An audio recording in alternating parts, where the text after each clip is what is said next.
भारत को विभिन्न ऐतिहासिक काल और विविध स्थापत्य शैली के शक्तिशाली किलों के लिए जाना जाता है।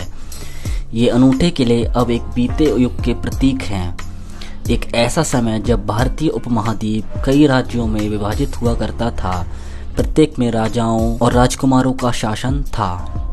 उन दिनों में इन किलों ने शाही महलों, मंदिरों और मस्जिदों और शाही टकसाल, कोषागार आदि जैसी प्रमुख इमारतों से भरे शाही निवासों के रूप में कार्य किया।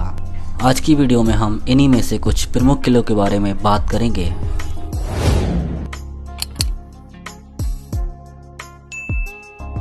मेहरानगढ़ फोर्ट 410 फीट की ऊंचाई पर खड़ा मेहरानगढ़ किला हमारे देश में सबसे बड़ा है। इसका निर्माण 1459 के आसपास राव जोधा ने करवाया था। यह एक विशाल संरचना है जो जोधपुर में 1200 एकड़ से अधिक क्षेत्र को कवर करती है। किले को सावधानी से संरचित किया गया है। मेहरानगढ़ किला भी अपनी चमकदार वास्तुकला और कांच के जटिल काम की विशेषता के लिए प्रसिद्ध है। इनमें फूल महल, शीश महल और मोती महल शामिल हैं। इन कमरों का राजसी नज़ारा आपको पूरी तरह से बीते हुए युग तक पहुंचा देगा। लाल किला उन प्रतिष्ठित स्मारकों में से एक है जिनका इतिहास 17वीं शताब्दी का है। इसे लाल बलुआ पत्थर से बनाया गया है, इसलिए आमतौर पर इसे लाल किला के नाम से जाना जाता है। अष्टकोणीय आकार का किला 254 एकड़ में फैला है। शाहजहां ने 1639 में मुगल राजधानी को आगरा से दिल्ली स्थानांतरित कर दिया था। लाल किला मुगल क्षेत्र का दिल था और साम्राज्य में होने वाली सभी राजनीति का केंद्र भी था। यह फारसी और भारतीय वास्तुकला का एक आकर्षक संयोजन है और इसमें कई द्वार हैं। किला परिसर बहुत बड़ा है। इसमें दीवाने खास, दीवाने आम, नाहरे बशीश, मोती मस्जिद जैसे कई आकर्षण शामिल हैं, जिसका आंतरिक कीमती पत्थरों और पुष्प आकृति से सुशोभित है, जो मुगल वास्तुकला का एक अभिन्न अंग है। ग्वालियर किला पहाड़ी पर स्थित एक शानदार स्मारक है जिसकी उत्पत्ति 10वीं शताब्दी के आसपास हुई थी। हालांकि इसके निर्माण के समय के बारे में कोई ठोस सबूत नहीं है।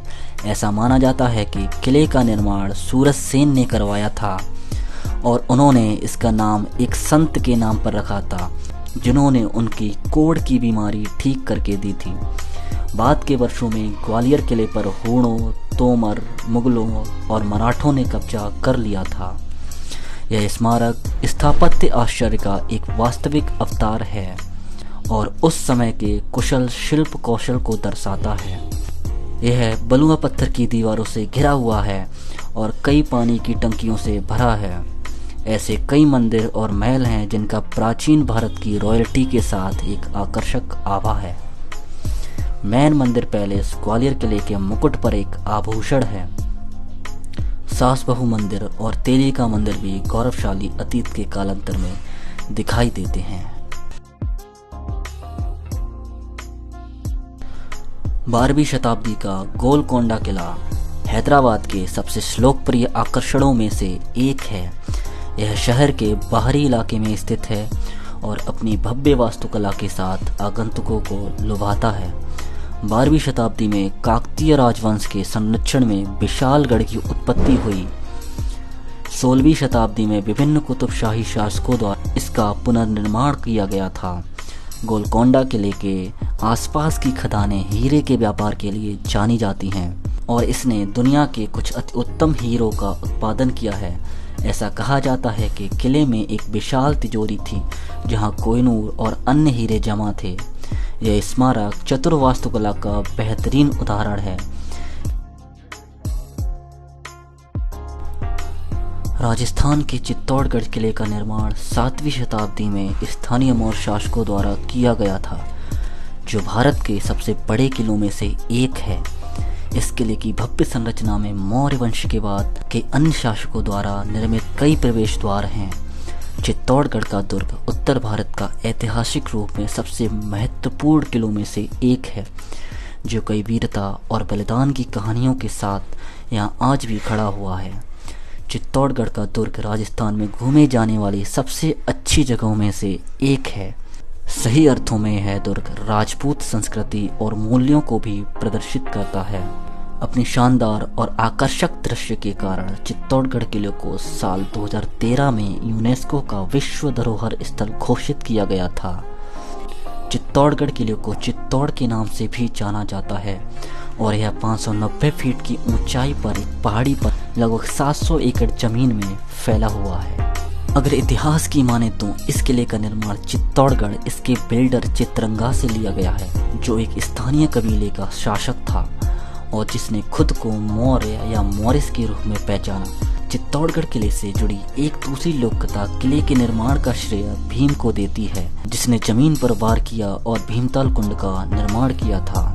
चित्तौड़गढ़ का दुर्ग इतिहास का एक खजाना है, जो बहादुरी, साहस और बलिदान की गाथा को बताता है। 15वीं और 16वीं शताब्दी के दौरान इस किले पर 3 बार कब्जा किया गया था। 1303 में अलाउद्दीन खिलजी ने, 1535 में बहादुर शाह ने, 1567 में अकबर ने। राजपूत वंश ने वीरता और साहस के साथ संघर्ष किया, लेकिन वो हर बार पराजित हुए।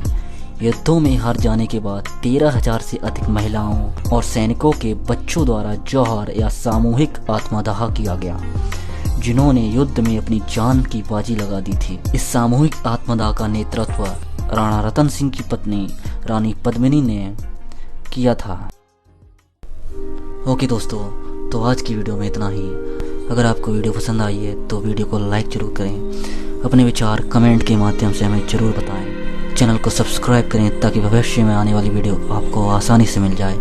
और यदि आपकी कोई पर्सनल क्वेरी है तो आप मुझे मेरे इंस्टाग्राम पे भी डायरेक्ट मैसेज कर सकते हैं।